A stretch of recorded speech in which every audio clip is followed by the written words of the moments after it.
হে প্রভু প্রণাম লহ, আশীর্বাদ করো। এই পিঠে যেমন ত্রিশূল দেখা যাচ্ছে ছেলের, ওর বউ যেন ওকে এরকম ত্রিশূল না মারে, ত্রিশূল থেকে যেন বাঁচিয়ে রাখে। উষ্ণ প্রসবন, ওটা উষ্ণ প্রসবন।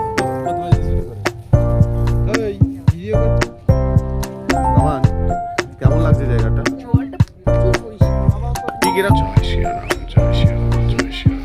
আমরা ময়ূর পাহাড়ের লাস্ট স্টেপের দিকে উঠছি। লাস্ট স্টেপটা সিঁড়ি দিয়ে উঠতে হবে। আমরা এখন মার্বেল লেকের সামনে রয়েছি, মার্বেল লেকের আপার সাইডে এসেছি। আমরা এখন বামনি ফলস জায়গায় এন্ট্রি নিচ্ছি।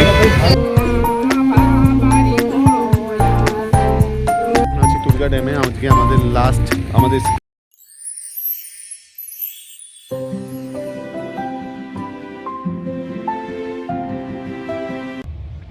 সবাইকে গুড মর্নিং। পুরুলিয়া ভ্রমণের আমাদের প্রথম দিনটা দারুণভাবে কাটিয়ে দ্বিতীয় দিনের সকালটাও ঘুরতে গেলে ঠিক যেভাবে কাটাতে ভালোবাসি সেভাবেই শুরু করলাম। সকাল সকালই উঠে ছুটে গেলাম ছাদে।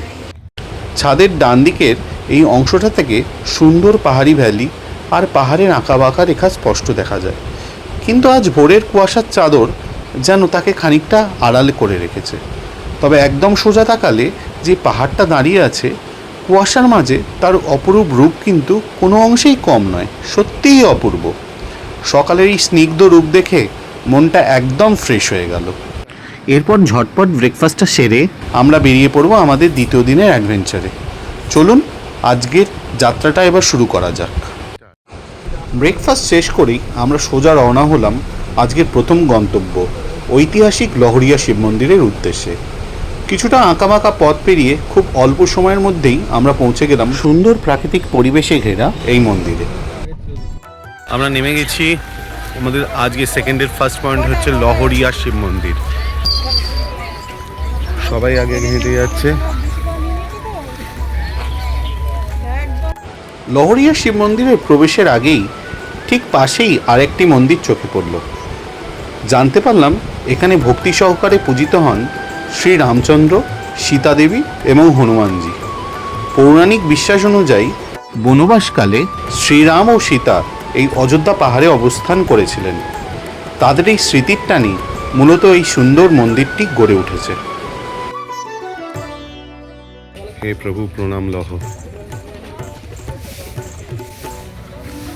রাম সীতার মন্দিরটা দেখার পরই আমরা ঠিক পাশেই থাকা লহরিয়া শিব মন্দিরের চত্বরে এসে দাঁড়ালাম।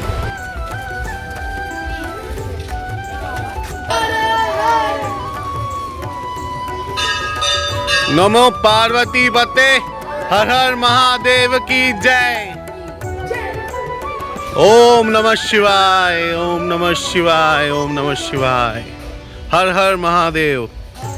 পাহাড়ের কোলে এই শান্ত মন্দিরে পা রাখতেই মনে সব ক্লান্তি আর কোলাহল যেন এক মুহূর্তে উধাও হয়ে গেল।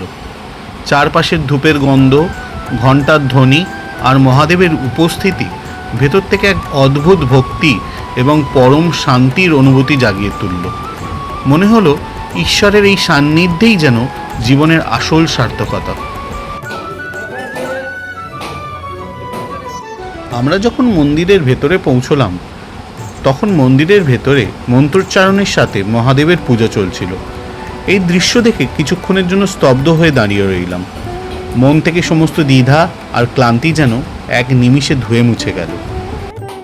চারপাশের ধূপের মিষ্টি গন্ধ, হালকা বাতাসের সাথে সাথে ঘণ্টার শব্দ আর চারপাশে সেই স্নিগ্ধতা যেন সব মিলিয়ে ভেতর থেকে এক অদ্ভুত ভক্তিভাব জেগে ওঠে।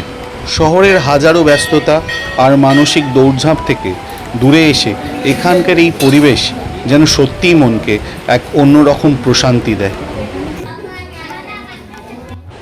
পুজো দেখে এসে মন্দিরের চারপাশটা ঘুরলাম আর বাইরে এসে পরম ভক্তিতে প্রণাম জানালাম বাইরে রাখা মা দুর্গা এবং প্রভু গণেশের মূর্তিতে।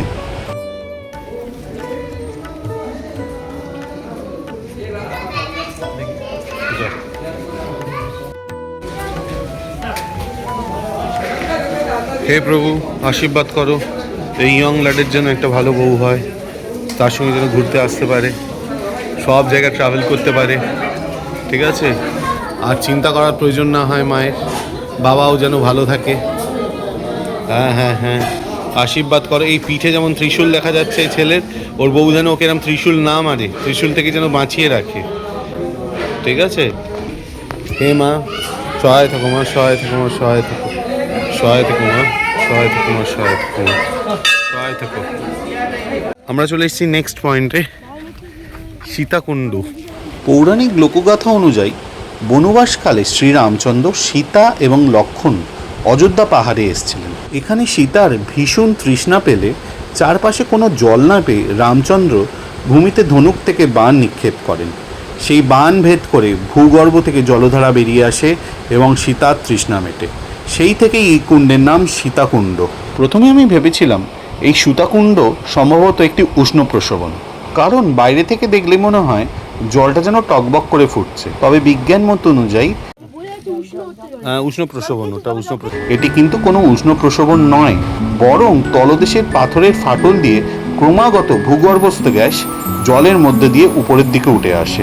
আর এই ভূগর্ভস্থ গ্যাসের বুদবুদের কারণেই তৈরি হয় প্রাকৃতিক দৃষ্টি বিভ্রম।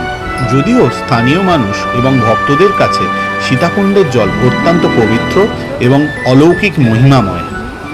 আমাদের এর পরের পয়েন্ট ছিল লোয়ার ড্যাম। ওপর থেকে যখন নিচে সুবিশাল ড্যামের দিকে তাকালাম, এক কথায় চোখ আর ফেরানো গেল না।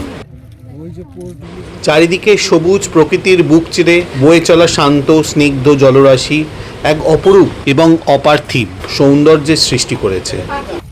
ওপর থেকে এই বিশাল জলরাশির বিস্তার দেখে আমরা সত্যি একবারে বিমুগ্ধ এবং মোহিত হয়ে গেলাম। এরই মধ্যে আমাদের নজর কাড়ল ড্যামের ধারের গাছগুলো।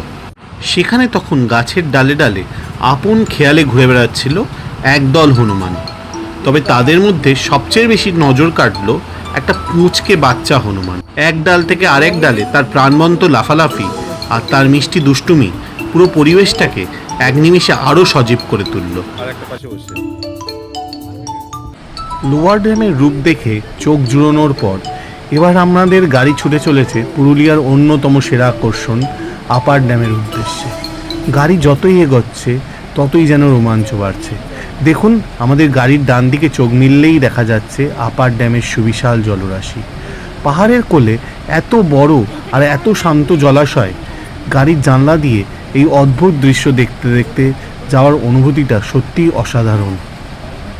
যারা লোয়ার ড্যাম আর আপার ড্যামের সৌন্দর্য দেখে মোহিত হয়ে গেছেন তাদের জানিয়ে রাখতে চাই, এই দুটি ড্যামের পেছনে রয়েছে বিজ্ঞানের এক দারুণ কারিগরি।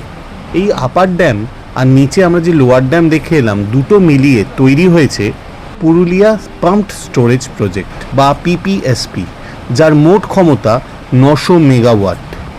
এর বিশেষত্ব হলো, যখন রাজ্যে বিদ্যুতের চাহিদা খুবই বেশি থাকে তখন এই আপার ড্যাম থেকে তীব্র বেগে জল নিচে লোয়ার ড্যামে ফেলে টারবাইন ঘুরিয়ে বিদ্যুৎ তৈরি করা হয়।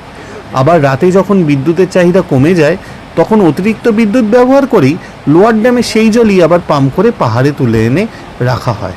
জাপান এবং ভারতের এই যৌথ প্রযুক্তি দক্ষতায় তৈরি এই ড্যাম প্রকৃতির কোলে বিজ্ঞানের এক অসাধারণ নিদর্শন।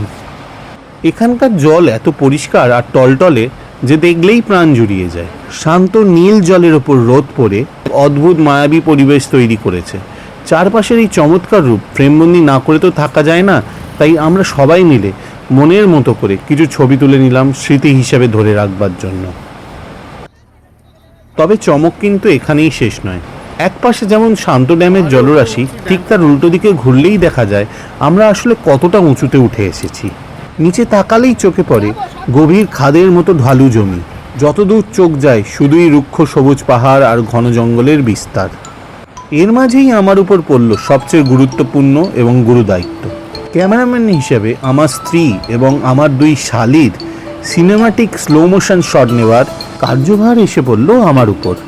অবশেষে ফটোগ্রাফি আর ভিডিওগ্রাফির পর্ব শেষ করে আমরা এবার উঠে পড়লাম গাড়িতে। আপার ড্যামের এই স্নিগ্ধ বাতাস আর অসাধারণ স্মৃতি পেছনে ফেলে এবার আমাদের গাড়ি ছুটে চলেছে পরবর্তী ভিউ পয়েন্টের উদ্দেশ্যে।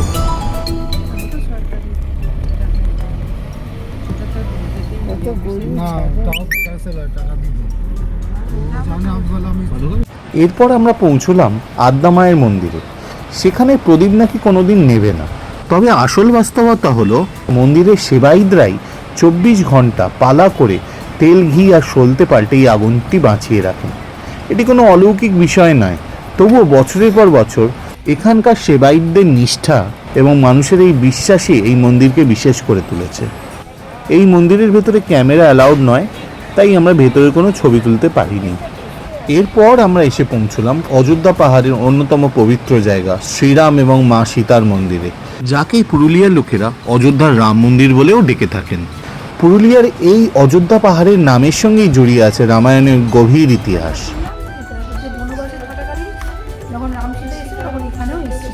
আচ্ছা আচ্ছা, জয় শ্রীরাম, জয় শ্রীরাম, জয় শ্রীরাম। বিশ্বাস করা হয় ত্রেতা যুগে বনবাসের সময় শ্রীরামচন্দ্র, মা সীতা এবং লক্ষ্মণ এই পাহাড়ে পদার্পণ করেছিলেন। পাহাড়ের চূড়ায় অবস্থিত এই মন্দিরে এলে মনটা সত্যিই এক অদ্ভুত প্রশান্তিতে ভরে যায়। এই মন্দিরের দেয়ালে শ্রীরামচন্দ্রের জন্ম থেকে শুরু করে লবকুশের সময়কাল পর্যন্ত গোটা রামায়ণের কাহিনী অসাধারণ ভাস্কর্য নিপুণ শিল্পকর্মের মাধ্যমে ফুটিয়ে তোলা হয়েছে। দেওয়ালের প্রতিটি খোদাই করা ছবির দিকে তাকালেই যেন চোখের সামনে জীবন্ত হয়ে ওঠে রামায়ণের এক একটি পৌরাণিক অধ্যায়। ময়ূর পাহাড়ের পার্কিংয়ে রয়েছে এখন। এবার দেখি রাস্তা কোদিকে নিয়ে যায়, কোন দিকে নিয়ে যায়। বলছে যে ওপরে নাকি ওঠা যাবে। আমরা গাড়ি স্ট্যান্ডে গাড়ি পার্ক করে এবার ধীরে ধীরে পাহাড়ের চড়াই ভাঙতে শুরু করেছি। পাথুরে পথ আর কিছুটা সিঁড়ি বেয়ে আমরা এবার উঠে চলেছি ময়ূর পাহাড়ের প্রথম ধাপে। এখান থেকেই প্রকৃতির যে রূপ চোখে পড়ছে তা সত্যি চোখ জুড়িয়ে দেওয়ার মতোই। চারিদিকে শাল, পিয়াল, মহুয়া আর পলাশের ঘন জঙ্গল যেন সবুজ চাদর বিছিয়ে রেখেছে। দূরে দেখা যাচ্ছে ছোটনাগপুরের মালভূমির ছোট বড় ঢেউ খেলানো টিলা, আর পাহাড়ের খাঁজে খাঁজে লাল মাটির আঁকাবাঁকা পথ। হালকা ঠান্ডা বাতাস যেন সব ক্লান্তি এক নিমিষে মুছে দিচ্ছে। তবে আসল ম্যাজিক কিন্তু অপেক্ষা করে আছে আরো ওপরে। আমরা ময়ূর পাহাড়ের লাস্ট স্টেপের দিকে উঠছি। লাস্ট স্টেপটা সিঁড়ি দিয়ে উঠতে হবে।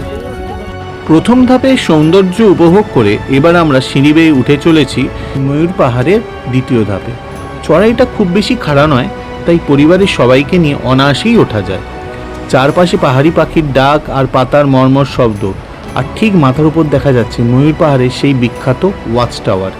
চলুন এবার ওয়াচ টাওয়ারের চূড়ায় উঠে দেখে নেওয়া যাক 360 ডিগ্রি ভিউটা। স্থানীয় বিশ্বাস আর ইতিহাস অনুযায়ী অতীতে এই ঘন পাহাড়ি জঙ্গলে প্রচুর ময়ূর অবাধে ঘুরে বেড়াতো এবং বৃষ্টির সময় হলেই পেখম তুলে নাচত। সেই থেকেই এই পাহাড়ের নাম হয়েছে ময়ূর পাহাড়। এই ময়ূর পাহাড়েরই আশেপাশে প্রাচীন পাথুরে গঠন ও যোগিনী গুহার মতো প্রাচীন প্রাকৃতিক গুহার অস্তিত্ব রয়েছে, যা আদিম জনবসতি এবং প্রাচীন সভ্যতার প্রতীক হিসেবে বিবেচিত। ইতিমধ্যে আমরা ওয়াচ টাওয়ারের চূড়ায়। দুপুরের ঝলমলে করা রোদে যত দূর চোখ যায় চারিদিকে যেন সবুজ আর নীল পাহাড়ের ঢেউ খেলানো 360 প্যানোরামিক ভিউ। রোদের আলোয় ঝলমল করছে ঘন শাল পলাশের বন, ছোট ছোট টিলা আর সুদূর দিগন্ত। ময়ূর পাহাড়ের টপ ভিউ সত্যি এক কথায় অনবদ্য। আমরা এখন মার্বেল লেকের সামনে দাঁড়িয়েছি। মার্বেল লেকের আপার সাইডে এসেছি। যাতে অযোধ্যা ড্যাম তৈরি করার সময় এখান থেকেই পাথর কাটার ফলেই প্রাকৃতিকভাবেই সৃষ্টি হয়েছিল এই গভীর খাদের। বৃষ্টির জলে তা পূর্ণ হয়ে আজ পরিণত হয়েছে এক অপূর্ব মার্বেল লেকে, যাকে অনেকেই পুরুলিয়ার মিনি গ্র্যান্ড ক্যানিয়ন বলে থাকেন। চারিদিকে খাড়া উঁচু পাথুরে দেওয়াল, আর তার মাঝখানেই জমে থাকা কাঁচের মতো টলটলে গভীর জল। পাথরের ওপর সূর্যের আলো পড়ে জলের রং যেন এক এক কোণ থেকে এক এক রকম দেখায়। কখনো গাঢ় নীল, কখনো পান্না সবুজ, কখনো বা জলে লালচে আভা দেখা যায়। তবে হ্যাঁ, সৌন্দর্য উপভোগ করার সাথে সাথে এখানে কিন্তু একটু সাবধানেও থাকতে হবে, কারণ লেকের জল অনেক গভীর এবং ভুল করে যদি পা ফসকে যায় সরাসরি পপার ধরণীতল। পুরুলিয়া এলে কিন্তু কোনোভাবেই এই স্পটটি মিস করা চলবে না। অসাধারণ। মার্বেল লেকের মায়াবী রূপ পেছনে ফেলে এবার আমাদের গাড়ি এগিয়ে যাবে অযোধ্যা পাহাড়ের অন্যতম জনপ্রিয় আকর্ষণ বামনি ফলসের দিকে। পাহাড়ি জঙ্গল আর আঁকাবাঁকা লাল মাটির পথ পেরিয়ে কিছুক্ষণের মধ্যেই আমরা এসে পৌঁছলাম বামনি ফলসের ঠিক প্রবেশদ্বারে। আমরা এখন বামনি ফলসের জায়গায় এন্ট্রি নিচ্ছি। এখানে পৌঁছানোর পর একটা বড় সিদ্ধান্তের মুখে পড়তে হলো। সকাল থেকেই টানা ঘুরে বেড়ানোয় সবারই শরীর বেশ ক্লান্ত ছিল, তার উপর বর্দির শরীরটা হঠাৎ করেই একটু বেশি খারাপ হতে শুরু করলো। ঝর্ণার আসল রূপ দেখতে হলে প্রায় কয়েকশো পাথুরে সিঁড়ি ভেঙে নিচেও নামতে হবে। স্থানীয়দের কাছে শুনেছিলাম নিচে নামতেই সময় লেগে যাবে প্রায় 20 থেকে 25 মিনিট। আর নিচে নামাটা যতটা সহজ, কিন্তু সেই খাড়াই সিঁড়ি বেয়ে ওপরে ওঠাটা কিন্তু অতটা সহজ নয়। তাই পুরোটা মিলিয়ে 1 থেকে 1.5 ঘন্টারও বেশি সময় লেগে যাবে। কিন্তু বর্দির এই অসুস্থ অবস্থায় এত বড় ঝুঁকি নেওয়া কোনোভাবেই সম্ভব ছিল না। এই কারণে বামনি ফলসে গাড়ি থেকে আমার 2 জামাইবাবু ছাড়া কেউই আমার সঙ্গে নামলো না। আমরা 3 জনে আলোচনা করে ঠিক করলাম পুরো নিচে না নেমে প্রথম কয়েকটা ধাপ পর্যন্তই আমরা যাব। সেখান থেকেই ঝর্ণার হালকা জল পড়ার শব্দ আর চারপাশের পাহাড়ি আবহাওয়াটা একটু অনুভব করে আমরা আবার ফিরে আসব। ভ্রমণ মানে তো শুধু সব জায়গায় পৌঁছানো নয়, পরিবারের সবার ভালো থাকাটাও সবচেয়ে গুরুত্বপূর্ণ। বামনি ফলস হয়তো এবার নিচে গিয়ে দেখা হলো না, তবে এই সুন্দর মুহূর্তগুলোই আমাদের সাথে চিরকাল রয়ে যাবে।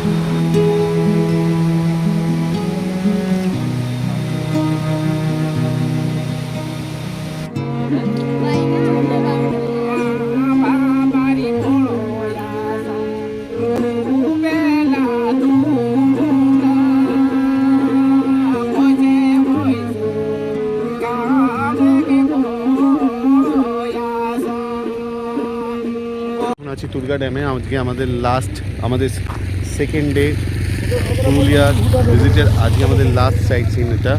তো এখান থেকে আমরা এবার আমাদের হোমস্টে দীপজ্যোতি হোমস্টেতে রিটার্ন করব।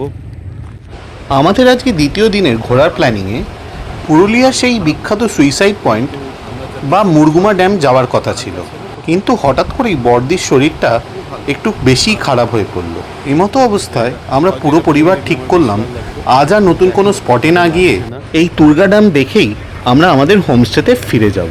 অনেকেই কিন্তু জানেন না অযোধ্যা পাহাড়ে যে তুর্গা ওয়াটারফলস আছে তারই জল এখানে সঞ্চিত হয়ে তুর্গা ড্যামের আকার ধারণ করেছে। ড্যামটির চারিদিক ঢেউ খেলানো সবুজ পাহাড়, শালপলাশের জঙ্গল আর পাথরের ঢাল দিয়ে ঘেরা। প্রধানত স্থানীয় সেচ এবং জল সংরক্ষণের জন্য তৈরি হলেও এখানকার শান্ত স্নিগ্ধ পরিবেশ এবং কাঁচের মতো স্বচ্ছ জলের জন্য এটি অযোধ্যা সার্কিটের অন্যতম একটি প্রধান আকর্ষণ। তুর্গা ড্যামই ছিল আমাদের আজকের দিনের শেষ ঠিকানা, তাই তাড়াহুড়ো না করে ড্যামের পাড় ধরে একাই হাঁটতে শুরু করলাম। একটু দূরে গিয়ে দেখি গিন্নি ততক্ষণে বেশ কিছুটা এগিয়ে গেছে। কাছে গিয়ে দেখলাম আমার গিন্নির হাতে সুন্দর কাজ করা একটা খেজুর পাতার কাঠামো। জানতে পারলাম একদল স্থানীয় ছোট ছোট বাচ্চা খেজুর গাছের পাতা নিপুণভাবে বুনে পর্যটকদের মধ্যে তা মাত্র 20 টাকায় বিক্রি করছে। 10 টাকা দিয়ে কিনলে?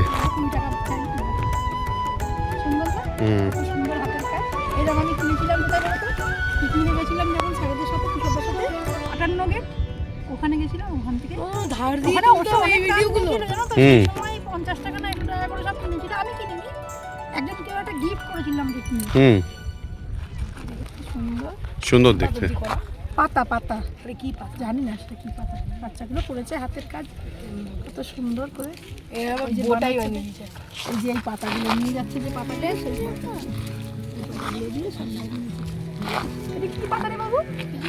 খেজুর পাতা দিয়ে করা, কচি খেজুর পাতা একদম। কড়া রোদে যেখানে পর্যটক প্রায় নেই বললেই চলে, সেখানে এতগুলো কচি কচি মুখ সামান্য 20 টাকার আশায় পথ চেয়ে বসে আছে। শৈশবের আনন্দ বলে জীবনের এত কঠিন লড়াই। সত্যি বলতে দৃশ্যটা দেখে মনের ভেতরে এক অদ্ভুত অনুভূতি হচ্ছিল, যা ভাষায় প্রকাশ করা সম্ভব নয়। আজকে আমাদের দ্বিতীয় দিনের লাঞ্চ শুরু হয়ে গেছে। লাঞ্চের মেনু হচ্ছে ভাত, ডাল, আলু ভাজা, আলু পোস্ত আর পাঁঠার মাংস। ট্যুরের দ্বিতীয় দিন দুপুরে লাঞ্চের পর আমরা এক ভীষণ উদ্বেগের মুখে পড়লাম। জানতে পারলাম বর্দির আগের একটি অপারেশনের জায়গায় হঠাৎ করেই তীব্র যন্ত্রণা শুরু হয়েছে, এমনকি কিছুটা ব্লিডিংও হয়েছে। অচেনা এক পাহাড়ি জায়গায় বর্দির এরকম একটা শারীরিক অবস্থা আমাদের সবাইকে মানসিকভাবে নাড়া দিয়ে গেল। আমাদের আগামীকালের প্ল্যানিং ছিল আমরা বাঘমুন্ডি থেকে বেরিয়ে গড়পঞ্চকোট, জয়চণ্ডী পাহাড় সহ আশেপাশে সব স্পট কভার করে রাতের ট্রেন ধরে কলকাতা ফিরব, কিন্তু পথটা ছিল অনেকটা লম্বা। এই অবস্থায় বর্দিকে নিয়ে এতটা জার্নি করা সম্ভব নয় এবং এই ঝুঁকি নেওয়াও সম্ভবপর ছিল না, কেননা সবার আগে আসে পরিবারের সুস্থতা। আমাদের হোমস্টের বুকিং ছিল আগামীকাল সকাল পর্যন্তই, তাই ভেবেছিলাম কালকের পুরো ট্যুর ক্যান্সেল করে সৌরভকে আরও একটা দিন রুমের ব্যবস্থা করতে বলবো, কিন্তু সৌরভ জানালো সমস্ত রুম অলরেডি বুকড। তবু ওকে অনুরোধ করলাম যদি কোনো রকমভাবে অন্তত একটা রুমের ব্যবস্থা করা যায়। সৌরভ পুরো সমস্যাটা শুনলো এবং বলে গেল যে ও ব্যবস্থা করছে। দেখতে দেখতে সন্ধে নেমে এলো।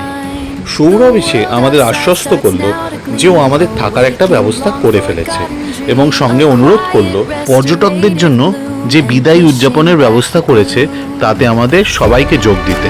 সৌরভের কথাটা শুনে ভেতরের চাপা দুশ্চিন্তা নিমিষেই যেন কিছুটা হালকা হয়ে গেল।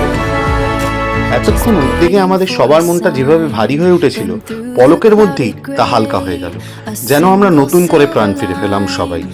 এরই মধ্যে বর্দি, যিনি সম্পর্কে আমার বড় শালী, তিনি নিজে এসে হাসি মুখে বুঝিয়ে বললেন তাকে নিয়ে আমাদের আর একটুও চিন্তা করার দরকার নেই।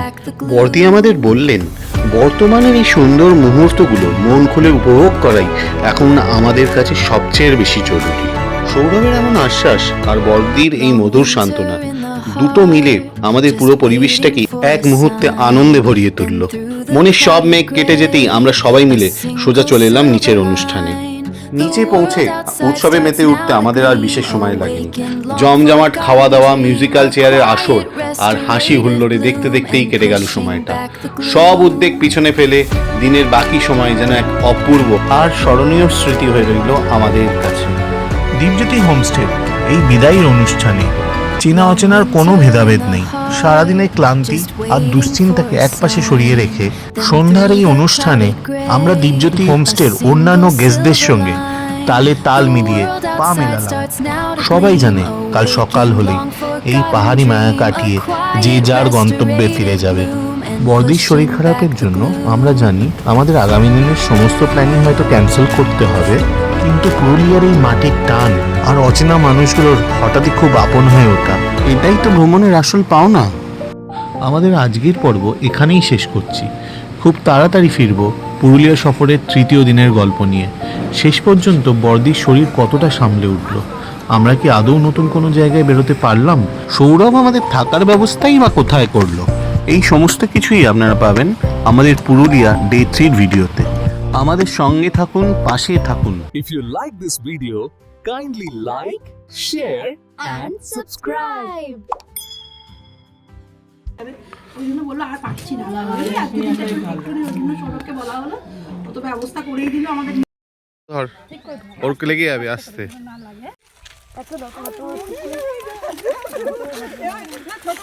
পেয়েছে প্রসেনজিৎদার এফার্ট কাজে দিয়েছে, গুড় পেয়েছে। দেখো কথা বলো। নাচিস? হ্যাঁ